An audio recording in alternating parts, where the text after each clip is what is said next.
Cinema দেখছে। Control রুমের manager বলে এখন সবকিছুই পাইলটের হাতে, এমনকি বাইরের যাত্রীদের আত্মীয় স্বজনরাও তাদের জন্য দোয়া করছে। এদিকে প্লেনের ভিতরের পরিস্থিতি আরো খারাপ হয়ে যায়। প্রচন্ড ঝাঁকুনির কারণে প্লেনে থাকা যাত্রীদের ব্যাগগুলো তাদের গায়ের উপরে পড়তে থাকে। ঠিক তখনই প্লেনটি হঠাৎ রাডার থেকে অদৃশ্য হয়ে যায়। এটা দেখে কন্ট্রোল রুমের সবাই হতভম্ব হয়ে যায়। সবাই মনে করে প্লেনটি হয়তো ক্র্যাশ করেছে।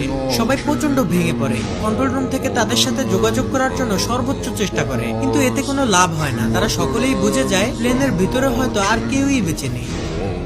কিন্তু না, অলৌকিকভাবে যাত্রীরা তখনও জীবিত ছিল এবং প্লেনটিও চলছিল। ঝড়ের ভিতরে কিছু না দেখতে পেয়ে লিউ মনে করে প্লেন হয়তো পাহাড়ের সাথে ধাক্কা খাবে, তাই সে লিভার টেনে প্লেনটিকে আরো উঁচুতে নিয়ে যায়। এতে প্লেনের ভিতরের ঝাঁকুনি বেড়ে পরিস্থিতি আরো খারাপের দিকে যেতে থাকে।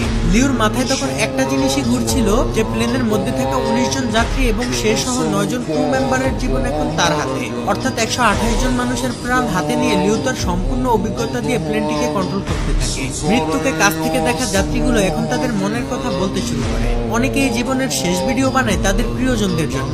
আর কিছুক্ষণের মধ্যেই প্লেনটি ঝড় থেকে বের হয়ে আসে। লিউর অনেক চেষ্টার পর পরিস্থিতি স্বাভাবিক হতে শুরু করে। এরপর ক্যাপ্টেন লিউ প্লেনটিকে অনেক নিচুতে নামিয়ে আনে, যেখানে পর্যাপ্ত পরিমাণ অক্সিজেন রয়েছে।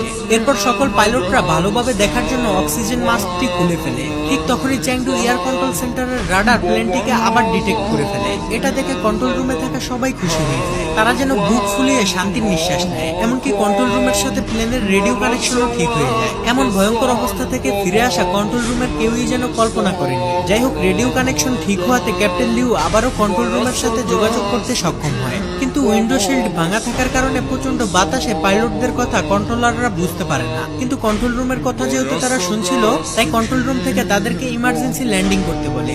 সাথে সাথে ক্যাপ্টেন লিউ ল্যান্ডিং গিয়ার চালু করে দেয়। আর এই সিগন্যাল পেয়ে কেবিন ক্রুদের ম্যানেজার নান যাত্রীদেরকে ইমার্জেন্সি ক্র্যাশ ল্যান্ডিং এর জন্য প্রস্তুতি নিতে বলে। অন্যদিকে প্লেন প্রচন্ড গতিতে রানওয়ের দিকে যেতে থাকে। আর এই টান টান উত্তেজনাপূর্ণ ফুটেজ ধারণ করে চ্যাংডুর গণমাধ্যম কর্মীরা। এদিকে প্লেনের ভিতরে যাত্রীরা ইমার্জেন্সি ল্যান্ডিং এর জন্য প্রস্তুতি নিয়ে নেয়। তারা মনে মনে দোয়া প্রার্থনা করতে থাকে। অন্যদিকে fire service, medical team, air traffic control সহ সবাই প্রস্তুত হয়ে যায়। ক্যাপ্টেন লিউ তার কোপাইলট জু আর লিয়াংকে নিয়ে কোনো ধরনের ঝামেলা ছাড়াই মাটি স্পর্শ করে। কিন্তু বিপদ তখনও কাটেনি, কারণ চ্যাংডু এয়ারপোর্টের রানওয়ে ছিল খুবই ছোট আর প্লেনের গতি ছিল অনেক বেশি। ক্যাপ্টেন লিউ ইঞ্জিনের থ্রাস্ট কমানোর জন্য লিভার টান দিলে দেখে ইঞ্জিন স্লো করার লিভারটি লক হয়ে গিয়েছে। তাই প্লেন প্রচন্ড গতি নিয়ে সামনের দিকে এগিয়ে যেতে থাকে। এটা দেখে সেকেন্ড পাইলট জু লেগ ব্রেক দিয়ে প্লেনটিকে থামানোর চেষ্টা করে, কিন্তু অতিরিক্ত ব্রেকের প্রেসারে প্লেনের একটি চাকা ফেটে যায়। এটা দেখে কন্ট্রোল রুমের সবাই ভয় পেয়ে যায়। জু তার সর্বোচ্চ শক্তি দিয়ে লেগ ব্রেক চেপে ধরে, কিন্তু এতে খুব বেশি একটা কাজ হচ্ছিল না। এদিকে রানওয়ে প্রায় শেষ হতে চলে